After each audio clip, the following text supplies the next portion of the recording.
अस्सलाम वालेकुम मेरे प्यारे viewers, welcome to my channel. उम्मीद करती हूँ कि आप सब खैरियत से होंगे। जैसे कि मैंने पोस्ट में भी आपको बताया था कि मैं 2 हफ्तों से वीडियो अपलोड नहीं कर पाई क्योंकि वालदा की तरफ जाने की वजह से बहुत सी मसरूफियात थी, जिसकी वजह से मुझे टाइम नहीं मिल पाया। लेकिन मुझे आप सबकी रिक्वेस्ट, आप सबके कमेंट्स सब कुछ याद है।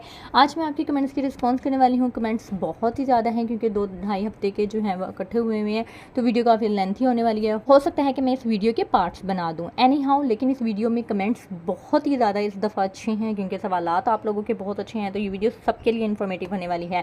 अगर आप मेरे चैनल पर न्यू है तो जल्दी से चैनल को सब्सक्राइब कर दें ताकि मेरी आने वाली हर इन्फॉर्मेटिव वीडियो आप तक टाइमली रिसीव हो सके। अच्छा, मेरी कोशिश होगी कि मैं थोड़ा सा जो है वो शॉर्टली एक्सप्लेन कर दूं क्योंकि कमेंट्स बहुत ज़्यादा हैं। अगर फिर भी आपको समझ ना आए तो मुझे दोबारा से कमेंट कर दीजिएगा, मैं ये नेक्स्ट टाइम जो है वो अच्छे तरीके से एक्सप्लेन कर दूँगी। फर्स्ट है जी, अस्सलाम वालेकुम। वालेकुम अस्सलाम। क्या आप बता सकती हैं कि मैं सोल प्रोप्राइटर हूँ, मैंने BOP में बिज़नेस अकाउंट खोलना है। मेरा year maintain balance 13 to 16 lakh तक होगा। अच्छा, ईयरली लिखना होगा। कौन सा अकाउंट ओपन करवाऊँ जो मुझे ज़्यादा फ़ायदा मिले? आपने बैंक में जाना है और BT अकाउंट ओपन करवा लेना है क्योंकि बैंक ऑफ पंजाब में मैंने तकरीबन कोई 5 to 6 ईयर्स जो है वो सर्विसेज प्रोवाइड की हैं। मैं खुद अकाउंट ओपनिंग करती रही हूँ। आप बैंक ऑफ पंजाब में अगर आप सेविंग कैटेगरी में ओपन करवाना चाहते हैं तो बेहतरीन मुनाफा अकाउंट ओपन करवाएं। अगर आप करंट कैटेगरी में बिज़नेस पर्पज़ के लिए खुलवाना चाह रहे हैं तो आपने बिज़नेस तिजारत अकाउंट ओपन करवाना है BOP में, ठीक है। उसमें आपको डेबिट कार्ड भी फ्री मिलेगा। SMS के अलावा आपको ऑलमोस्ट तमाम तरह सर्विसेज फ्री मिलेंगी। आपने सिर्फ और सिर्फ उसमें जो है वो 25,000 मेंटेन करना है और आपका तो एवरेज बैलेंस ही आपने कहा कि ईयरली 13 to 16 लाख होगा, लेकिन आपने कोशिश करनी है कि उसमें 30-40 हज़ार रुपये हर वक्त मेंटेन रखें ताकि आपकी एवरेज अच्छी बन जाए और आपको 90% सर्विसेज फ्री मिले, ठीक है। नेक्स्ट है जी, UBL में टोटल कितने पैसे रख सकते हैं प्लीज़ बताना। देखिए, ये UBL पे डिपेंड नहीं करता, ये डिपेंड करता है कि आपने कौन सी प्रोडक्ट लिया है। सेविंग कैटेगरी में लिया है, करंट कैटेगरी में लिया है। अगर सेविंग कैटेगरी में लिया है तो कौन सी प्रोडक्ट लिया है, करंट कैटेगरी में लिया है तो कौन सी प्रोडक्ट लिया है। अब अगर आप UBL में आसान अकाउंट ओपन करवाती हैं तो जाहिर बात है उसमें आप 10 लाख से ज़्यादा नहीं रख सकती हैं, और अगर आप दूसरा कोई अकाउंट ओपन करवाती हैं तो उसमें आप जितने चाहें पैसे रख सकती हैं। तो इट्स अप टू यू कि आपने कौन सी प्रोडक्ट लेनी है। तो ये आप जब बैंक जाएंगी उसमें आप अपनी ज़रूरत बताएं कि मुझे इस ज़रूरत के लिए अकाउंट ओपन करवाना है, फिर वो आपको एक प्रोडक्ट ऑफर करेंगे। फिर आपने उसी स्टाफ से फीचर्स पूछ लेने हैं कि इसमें मैं कितनी अमाउंट रख सकती हूँ। अब ऐसा नहीं है कि आप अपना सोर्स ऑफ इनकम प्रोवाइड करें कि मेरी 40,000 सैलरी है और कल को आप उसमें 40 लाख रुपए रख दें तो फिर वो आप उसे इन्वेस्टिगेट किया जाएगा। तो एक तो ये डिपेंड करता है कि आपने प्रोडक्ट कौन सी ली है, दूसरा ये डिपेंड करता है कि आपका सोर्स ऑफ इनकम क्या है। इन दोनों को मिला के ही आप उस अकाउंट में पैसे रख सकती हैं ताकि आपको इन फ्यूचर मसला ना हो। नेक्स्ट है जी, आपने कभी कोई लाइव अकाउंट ओपन नहीं करके देखा और ना बैंक ऐप एक्टिव करके। देखें, मैं अब आपको मेरे पास कोई ID कार्ड नहीं होता कि जिसकी बेस पे मैं अकाउंट ओपन करके दिखाऊं। अच्छा, मैं कोशिश करूंगी कि रैंडमली जो है वो एक ID कार्ड लेके उसकी बिहाफ पे कोई अकाउंट ओपन कर दूं, ठीक है। और दूसरा, मोबाइल एप्लीकेशन के बारे में मैं बताऊं तो मैं UBL में इंशाल्लाह अकाउंट ओपन करवा रही हूँ, तो उसकी ऐप जब मैं रजिस्टर करूँगी तो मैं आपको ज़रूर उसकी वीडियो शेयर करूँगी। नेक्स्ट है, आपकी वालदा का घर ज़्यादा दूर है क्या? नहीं, मेरे इन-लॉज़ के घर के पास ही है, कोई 10-15 मिनट का रास्ता है। नेक्स्ट है, जिसने DD अपने अकाउंट में डिपॉजिट करना हो वो क्या deposit form, deposit slip fill करेगा? जी बिल्कुल, आपको डिपॉजिट स्लिप फिल करनी पड़ती है और जैसे आप चेक डिपॉजिट करवाते हैं DD भी उसी तरह से ही होता है। नेक्स्ट है, वो कैसे होगा डिपॉजिट फॉर्म पर क्या कैसे लिखेंगे? अच्छा, उसकी जो है ना वो आपने जिस तरह से आप चेक डिपॉजिट करवाते हैं ना, आपने सेम उसी तरह से जो है वो DD डिपॉजिट करवाने की स्लिप फिल कर देनी है। स्लिप सेम ही होती है, जैसे आप चेक का नंबर देते हैं आपने DD का नंबर दे देना है। चेक की अमाउंट लिखते हैं इसी तरह से DD की अमाउंट लिख देती है। Same procedure. अगर आपको ना समझ आए तो जिसको आप डिपॉजिट करवाएंगे यानी कि जिसको भी आप जमा करवाएंगे तो स्टाफ को कह दें वो खुद फिल कर देंगे। अच्छा, ये हैं जी इनके कुछ क्वेश्चन। पहले, डिमांड ड्राफ्ट पेमेंट ऑर्डर में फुल डिफरेंस बताओ, ठीक है। नेक्स्ट है, अगर DD HBL से इशू हो और अगला बंदा मीज़ान में डिपॉजिट करा सकता है और पेमेंट ऑर्डर का भी यही तरीका होता है। अच्छा, नेक्स्ट क्वेश्चन है, या फिर DD PO जिस बैंक का हो कस्टमर अपने उसी बैंक में डिपॉजिट करा सकता है? अच्छा, ये मैं आपको बताती चलूँ। देखें, डिमांड ड्राफ्ट और पेमेंट ऑर्डर में बेसिकली फ़र्क क्या है। अच्छा जी, सबसे पहले देख लेते हैं कि जी डिमांड ड्राफ्ट और पेमेंट ऑर्डर में क्या डिफरेंस है, ठीक है। इनके पहले क्वेश्चन का आंसर कर देते हैं। डिमांड ड्राफ्ट बेसिकली क्या होता है कि ये एक प्रीपेड इंस्ट्रूमेंट होता है, पेमेंट ऑर्डर की तरह ही होता है, जो एक बैंक दूसरे बैंक के फेवर में इशू करता है।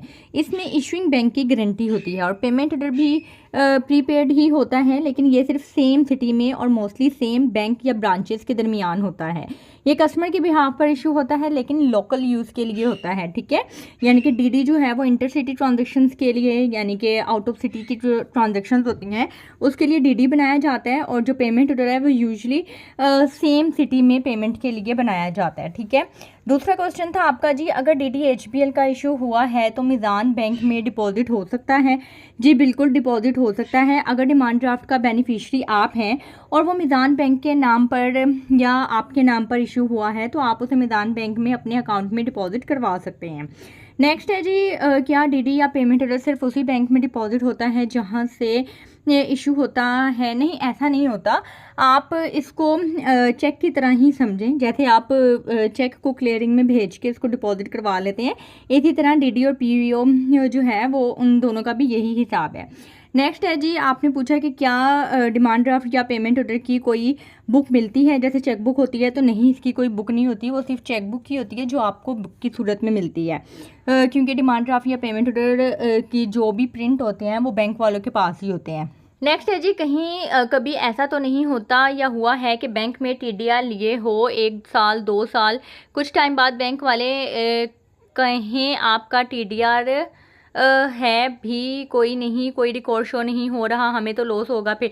नहीं, ऐसा नहीं होता। अगर ऐसे आपने वर्बली थोड़ी TDR बुक करवाया होगा, जब भी आप TDR बुक करवाते हैं या तो आपको पेमेंट ऑर्डर या डिमांड ड्राफ्ट या चेक की सूरत में एक सर्टिफिकेट बना के दिया जाता है, ठीक है, या फिर जो है वो आपको एक सर्टिफिकेट दिया जाता है बैंक के लेटर हेड के ऊपर कि ये आपका TDR है, जिसके ऊपर रेट, अकाउंट नंबर, प्रॉफिट वगैरह सारा कुछ मेंशन होता है, ठीक है। तो वो आपने एविडेंस अपने पास रखें, अगर वो एविडेंस आपके पास होगा तो आप उसको क्लेम कर सकते हैं। नेक्स्ट है जी, how long does it take for the PSID status to update from unpaid to paid after submitting the फ़ी?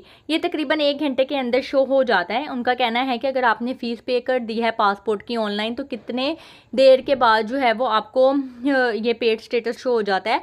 मुझे विदिन 1 आवर जो है वो मैसेज आ गया था, और जब आपको मैसेज आ जाए तो उससे फौरी बाद जो है वो आपका स्टेटस अपडेट हो जाता है। नेक्स्ट है, फ़ी सबमिट करने के बाद इस वीडियो में दिखाए गए तरीके से PSID स्टेटस अनपेड से पेड में अपडेट होने में कितना टाइम लगता है? जैसे कि मैंने आपको बताया तकरीबन 1 घंटे के अंदर ये प्रोसेस हो जाता है।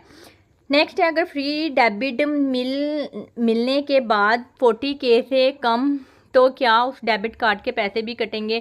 अच्छा, ये उनका कहना है कि HP फ्रीडम अकाउंट में 40,000 मेंटेन करने पर सारी सर्विसेज फ्री मिलती हैं, लेकिन अब हमने शुरू में फ्री डेबिट कार्ड ले लिया, अब अगर हमारे अकाउंट में 40,000 मेंटेन नहीं हो पाया तो क्या हमें चार्जेस हिट होंगे?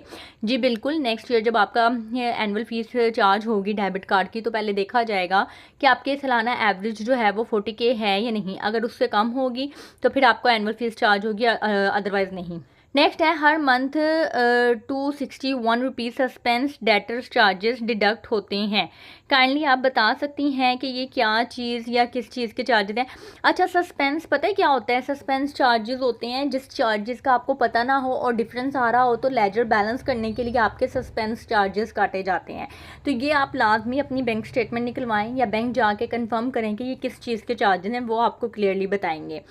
नेक्स्ट है जी, ये ऑर्डर कितने का होता है? ये इन्होंने HBL के डेबिट कार्ड पर जो है वो कमेंट किया है। देखें, आपने डेबिट कार्ड जो लेना है उस डेबिट कार्ड की कैटेगरी पे डिपेंड करता है कि वो कितने रुपए का होगा, ठीक है। ये आपने अपनी ज़रूरत के हिसाब से देखना है कि आपको कौन सा डेबिट कार्ड चाहिए। अगर आपको कम लिमिट का डेबिट कार्ड चाहिए तो फ़ीस भी कम होगी, अगर आपको ज़्यादा लिमिट चाहिए तो फिर उसकी फ़ीस भी ज़्यादा होगी। नेक्स्ट है, मैम अगर दोनों अकाउंट सेम सिटी से हों और हम चेक क्लियरिंग किसी और सिटी से करें तो उसमें कितना टाइम लग जाएगा? Please guide. आप जहां से मर्ज़ी क्लियरिंग करें, ठीक है, लेकिन जो शहर हैं वो कंसिडर किए जाते हैं कि आपका अकाउंट किस शहर में है, जिस ब्रांच में आपने अकाउंट ओपन करवाया हुआ है, और जिस बैंक का या जिस बैंक की ब्रांच का आप चेक लेके गए हैं वो किस ब्रांच का है। इन दो के शहरों को कंसिडर किया जाता है। आप बेशक जहां मर्ज़ी जाके जो है वो इसको क्लियरिंग में भेजें, वो कोई मसला नहीं है। नेक्स्ट है, लाइट इस्लामिक किसान digital current account debit card free होता है, मीन्स इशुएंस फ़ीस वगैरह तो नहीं होती? अगर फ़ीस नहीं होती तो मेरे अकाउंट से कार्ड इशुएंस फ़ीस कटती रहती है, इसकी क्या वजह होगी? काइंडली प्लीज़ बताएं। अगर मैंने इसमें कहा हुआ है कि ये फ्री है, लेकिन मेरा नहीं ख्याल कि मैंने इसमें कहा हुआ है कि डेबिट कार्ड फ्री है। इशुएंस अगर फ्री है तो वो सिर्फ फर्स्ट टाइम के चार्जेस आपको नहीं होंगे, यानी कि जब आपने अकाउंट ओपन करवाया है और कार्ड लिया है तो उस वक्त आपको कोई चार्जेस हिट नहीं होंगे, लेकिन 1 साल के बाद आपको हर साल सालाना चार्जेस इसके हिट होंगे। इशुएंस का मतलब होता है सिर्फ फर्स्ट टाइम के चार्जेस नहीं होते। नेक्स्ट है 2 लाख कैश डिपॉजिट पर अब 20.5% टैक्स है। नहीं, ऐसा नहीं है। नेक्स्ट है यूबीआई मुकम्मल करंट अकाउंट की जुलाई टू दिसंबर 2025 के एसओसीज पर न्यू फुल डिटेल्स में वीडियो बनाओ।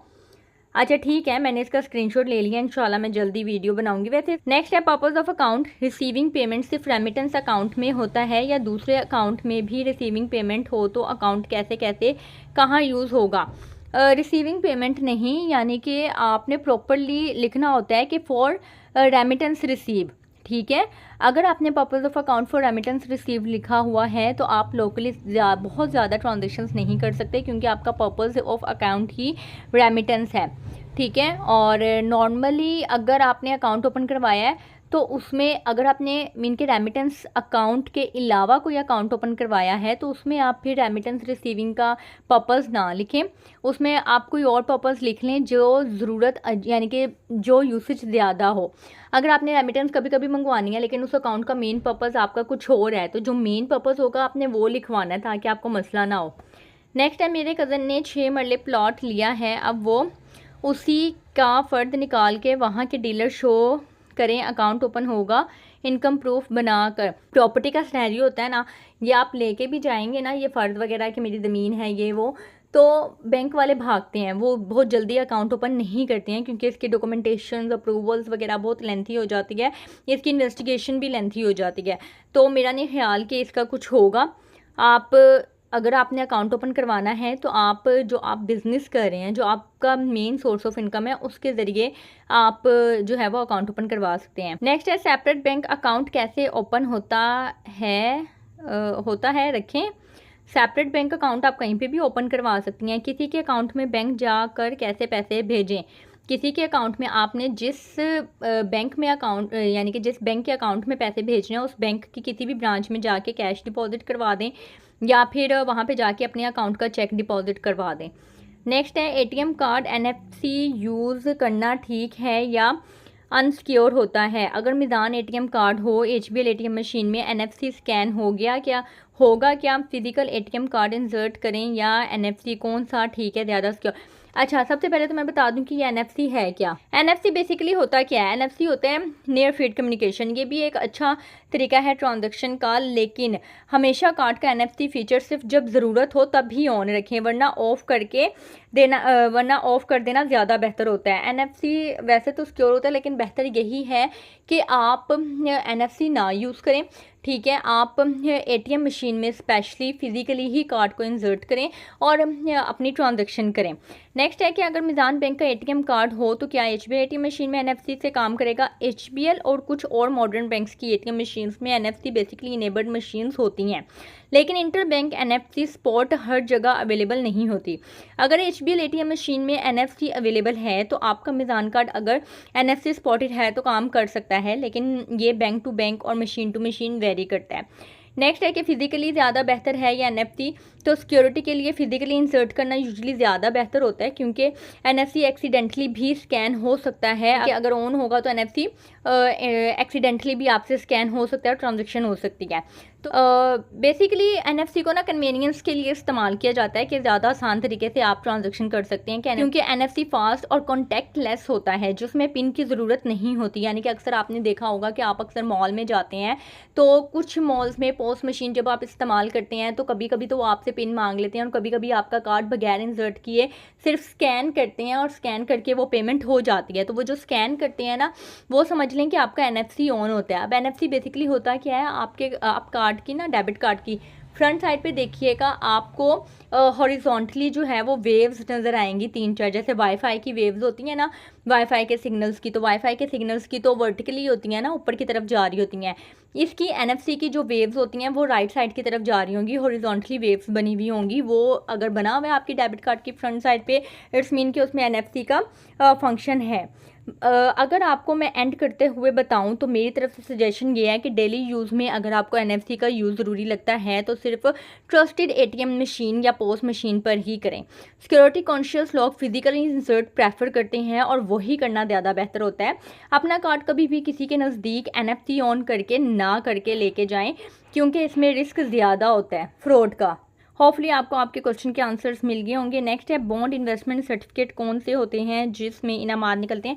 देखिए ये बॉन्ड इन्वेस्टमेंट सर्टिफिकेट बेसिकली ये प्राइस बॉन्ड्स वगैरह होते हैं जिसकी डिनोमिनेशंस होती हैं 200 के होते हैं, 700 के होते हैं, 750 के, 1500 के, तो ये डिनोमिनेशन कहलाते हैं। उसके बारे में तो सबको पता है। नेक्स्ट है ATM कार्ड से डेबिट कैसे करते हैं या क्रेडिट कैसे, ये क्या क्वेश्चन हुआ। ATM कार्ड से आप डेबिट कर सकते हैं, ATM मशीन से आप विड्रॉ कर सकते हैं अपने ATM कार्ड के जरिए पैसे, उसको डेबिट करना कहते हैं। और क्रेडिट तो नहीं कर सकते आप। क्रेडिट की ऑप्शन क्रेडिट कार्ड में होती है कि जब आप बिल पे कर देते हैं तो इट्स मीन कि आप अपने क्रेडिट कार्ड में अपनी अमाउंट को क्रेडिट कर रहे हैं। ATM कार्ड में क्रेडिट की ऑप्शन नहीं होती, डेबिट की होती है। नेक्स्ट है नॉन फाइलर चेक के जरिए 20,000 अबव पर 522 रुपीज़ कोई न्यू टैक्स लगेगा। नहीं, मेरा नहीं ख्याल कि इस तरह की कोई जो है वो रूल्स आए हैं, क्योंकि अगर इस तरह का होता तो एसओसीज में अपडेट हो जाता। फिर भी मैं आपकी कंफर्मेशन के लिए एक दफ़ा कंफर्म कर दूंगी। नेक्स्ट है TD में जो अमाउंट पर प्रॉफिट हर मंथ बैंक अकाउंट में आएगा या TD के बैलेंस में ऐड होता रहेगा, TD ख़त्म होने के बाद मिलेगा। देखें ये आपके ऊपर डिपेंड करता है। जब आप TD बुक करवाते हैं तो उसके ऊपर ऑप्शन होती है कि आपको मंथली बेसिस पे प्रॉफिट चाहिए या फिर आपको जब TD मैच्योर होगी तभी आपको सारा का सारा प्रॉफिट चाहिए। तो इट्स अप टू यू कि आप कौन सा ऑप्शन सेलेक्ट करते हैं। नेक्स्ट है स्टैंडर्ड चार्टर्ड के क्रेडिट कार्ड के। हाँ जी बिल्कुल मज़हर, मुझे आपकी ये रिक्वेस्ट याद है, बस मसरूफियत इतनी है कि हो ही नहीं पा रहा था। इंशाल्लाह ज़रूर आपकी जो है वो ये वीडियो आ जाएगी। नेक्स्ट है अस्सलाम वालेकुम। वालेकुम अस्सलाम मैडम, मेरा अकाउंट फैसल बैंक में है और मैं इनके master classic debit card use कर रहा हूँ, लेकिन मेरा कार्ड बना था 9/24 में और एनुअल चार्जेस भी हिट 9/25 में होने चाहिए थे, लेकिन मेरे डेबिट कार्ड के चार्जेस 6/25 में ही कट हो गए, यानी कि 9 महीनों में। हेल्पलाइन पे और ईमेल करने पे इन्होंने कहा कि हम तो 9 महीने बाद ही डेबिट चार्जेस कर लेते हैं। मेरे पास 2-3 मंथ पहले ही अपने रियल टाइम से कट कर लिए गए हैं, इसका कोई हल बताएं या टाइम से कट हो रहे हैं, इनकी बदतमीज़ी ख़त्म हो सके। ये तो गलत है। डेबिट कार्ड के चार्जेस आप किसी भी बैंक में चले जाएं वो स्टैंडर्ड चार्जेस होते हैं जो हर साल कट होते हैं, ठीक है। 9 महीने 8 महीने का कोई सीन नहीं होता। आप फैसल बैंक के एसोसीज में जाएं, ठीक है, वहाँ पे आप चेक करें कि डेबिट कार्ड के चार्जेस जो हैं वो एनुअली लिखा हुआ है या क्वार्टरली या कुछ इस तरह से लिखा हुआ है। अदरवाइज़ आप फैसल बैंक की हेल्पलाइन पे कॉल करें, उनसे कहें कि आपके डेबिट कार्ड के क्या चार्जेस हैं और ये एनुअली कट होते हैं या मीन के किसी और महीने में। अगर वो कहते हैं एनुअली कट होते हैं तो फिर आप उसी वक्त कंप्लेन लॉक कर दें अपनी ब्रांच के खिलाफ। तो ये थे आज के कमेंट। उम्मीद करती हूँ वीडियो आपको पसंद आई होगी। अगर आपने वीडियो को यहाँ तक देखा है तो चैनल को सब्सक्राइब लाजमी कर दीजिएगा, वीडियो को शेयर कर दीजिएगा उन लोगों के साथ जिन लोगों को इसकी ज़रूरत है। अपना ख्याल रखिएगा, दुआ में याद रखिएगा। मुझे इजाज़त दें, अल्लाह हाफ़िज़।